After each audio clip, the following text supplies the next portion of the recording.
One more trial ng baturi. Dati ko pa talaga ginagawa yung baturi, kaya lang wala akong makitang good recipe. Sa lahat ng ginawa kong baturi, failed talaga lahat at feeling ko ngayon magsasucceed na tayo. Anyway, ayan, pinagsasama-sama ko na yung mga ingredients natin and currently nag-a-add ako ng 4 tablespoon of curd or dahi. Ayan.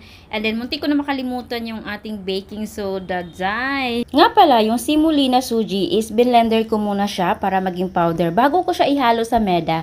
Kasi I think before, isa yun sa mga reason siguro kung bakit nag-failed ako sa baturi dahil dinadairy kong ihalo yung semolina doon sa meda. Yung texture kasi ng semolina is hindi siya powder, parang buo-buo siya na maliliit. Kaya naisipan kong i-blender para pareho silang powder ng meda. Doon naman sa lukewarm water na hinalo natin kanina, make sure na dahan-dahanin nyo yung paglagay para hindi siya ma-over kasi ang hirap habulin kapag na-over tayo sa water. I-need natin siya and kung mapapansin nyo, talagang malikit siya sa kamay guys. Kaya yung nilagay ko is harina, konti lang. And then, after ko nang matanggal yung mga harina na dumikit sa kamay ko, naglagay na din ako ng oil.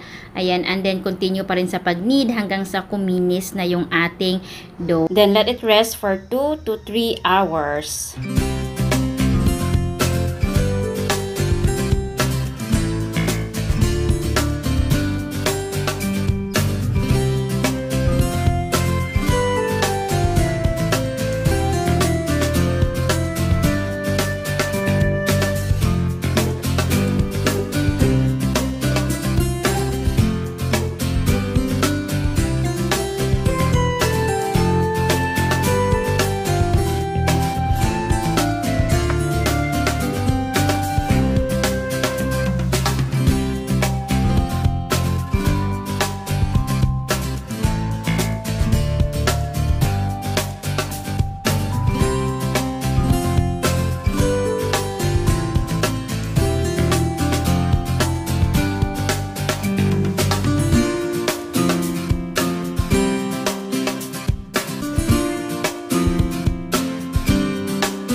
Here the chole.